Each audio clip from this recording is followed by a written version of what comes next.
2 ವರ್ಷದಿಂದ ನಾನು ನನ್ನ ತವ್ರ ಮನೆಗೆ ಹೋಗೋದಕ್ಕಾಗಿಲ್ಲ. ಹಾಯ್ ಎಲ್ರಿಗೂ ನಮಸ್ಕಾರ. ನಾನು ನಿಮ್ಮ ಪ್ರೀತಿಯ ವರ್ಷಿಣಿ. ಸಾರಿ, ಅದು 2 ವರ್ಷ ಅಲ್ಲ, 2 ತಿಂಗಳು. ಬಟ್ ನಮಗೆ ಅದು 2 ವರ್ಷದ ಥರ ಅನ್ನಿಸ್ತಾ ಇದೆ.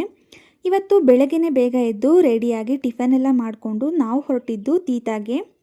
ರೀಸೆಂಟಾಗಿ ನಮ್ಮ ಅಜ್ಜಿ ತೀರ್ಕೊಂಡು ಒಂದು 4-5 ತಿಂಗಳು ಮನೆ ಬಿಡಬೇಕು ಅಂತ ಹೇಳಿದರು. ಹಾಗಾಗಿ ಆ ಮನೇನ ಬಿಟ್ಟು ಬೇರೆ ಕಡೆ ಬಾಡಿಗೆ ಮನೇನ ಮಾಡಿದರು. ನಾನು ಇದನ್ನು ನೋಡೇ ಇರಲಿಲ್ಲ. ಇದೇ ಫಸ್ಟ್ ಟೈಮ್ ಹೋಗ್ತಾ ಇರೋದು ನಾನು.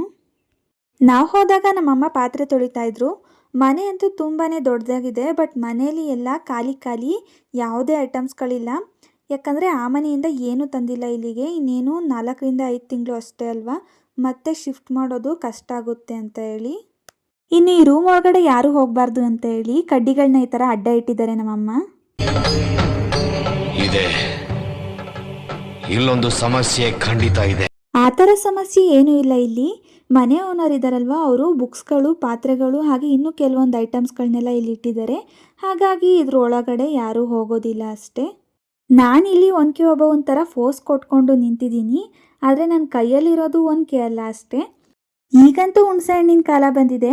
ಹುಣಸೆ ಹಣ್ಣನ್ನು ನೋಡಿದ್ರೆ ಸಾಕು, ಯಾರಿಗಾದರೂ ಅಷ್ಟೇ ಈ ಥರ ಕುಟ್ಟಿ ತಿನ್ನಬೇಕು ಅಂತ ಅನಿಸುತ್ತೆ. ಇನ್ನು ಮಧ್ಯಾಹ್ನ ಅಮ್ಮ ಚಿಕನ್ ಸಾಂಬಾರು ಮಾಡೋದಕ್ಕೆ ಎಲ್ಲ ರೆಡಿ ಮಾಡ್ಕೊಳ್ತಾ ಇದ್ರು. ರೆಡಿ ಮಾಡಿಕೊಂಡು ಮಿಕ್ಸಿಗೆ ಹಾಕೋಣ ಅಂತ ನೋಡಿದ್ರೆ ಕರೆಂಟೇ ಇರಲಿಲ್ಲ. ಹೇಗಿದ್ರೂ ಸಾಂಬಾರು ಆಗೋದು ಲೇಟ್ ಆಗುತ್ತೆ ಅಂತ ಹೇಳಿ ಎಗ್ ಫ್ರೈನ ಮಾಡಿ ಊಟನ ಮಾಡ್ಕೊಂಡ್ವಿ. ಅಷ್ಟರಲ್ಲಿ ನನ್ನ ಮಗ ಕೂಡ ಸ್ಕೂಲಿಂದ ಬಂದವನು ಸೀದಾ ಒಳಗಡೆ ಹೋಗಿ ಹಾವು ತಂದು ನನ್ನನ್ನು ಎದುರಿಸ್ತಾ ಇದ್ದಾನೆ. ನಾನು ಹೆದರ್ಕೊಳ್ಳಿಲ್ಲ ಅಂತ ಗೊತ್ತಾದ್ಮೇಲೆ ಸುಮ್ಮನೆ ಆಗಿಬಿಟ್ಟ. ನಮ್ಮ ಜೀವನದಲ್ಲೂ ಅಷ್ಟೇ, ನಾವು ಹೆದರ್ತೀವಿ ಅಂತ ಗೊತ್ತಾದರೆ ಮತ್ತೆ ಮತ್ತೆ ಎದುರಿಸ್ತಾನೆ ಇರ್ತಾರೆ.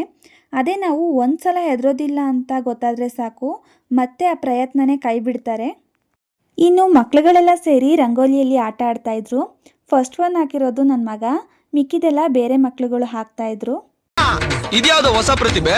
ನಿಮ್ಮನೆ ಮುಂದೆನೂ ಈ ಥರ ರಂಗೋಲಿ ಬೇಕಿದ್ರೆ ಹೇಳಿ, ನನ್ನ ಮಗನ ಹತ್ರ ಹೇಳಿಬಿಟ್ಟು ಹಾಕಿಸ್ಕೊಡ್ತೀನಿ. ಸ್ವಲ್ಪ ಹೊತ್ತು ಅವನ ಜೊತೆ ಆಟ ಆಡಿದೆ. ಅದಾದಮೇಲೆ ಅವನ ಫ್ರೆಂಡ್ ಕೂಡ ಬಂದರು. ಅವರಿಬ್ಬರು ಆಟ ಆಡ್ತಾಯಿದ್ರು.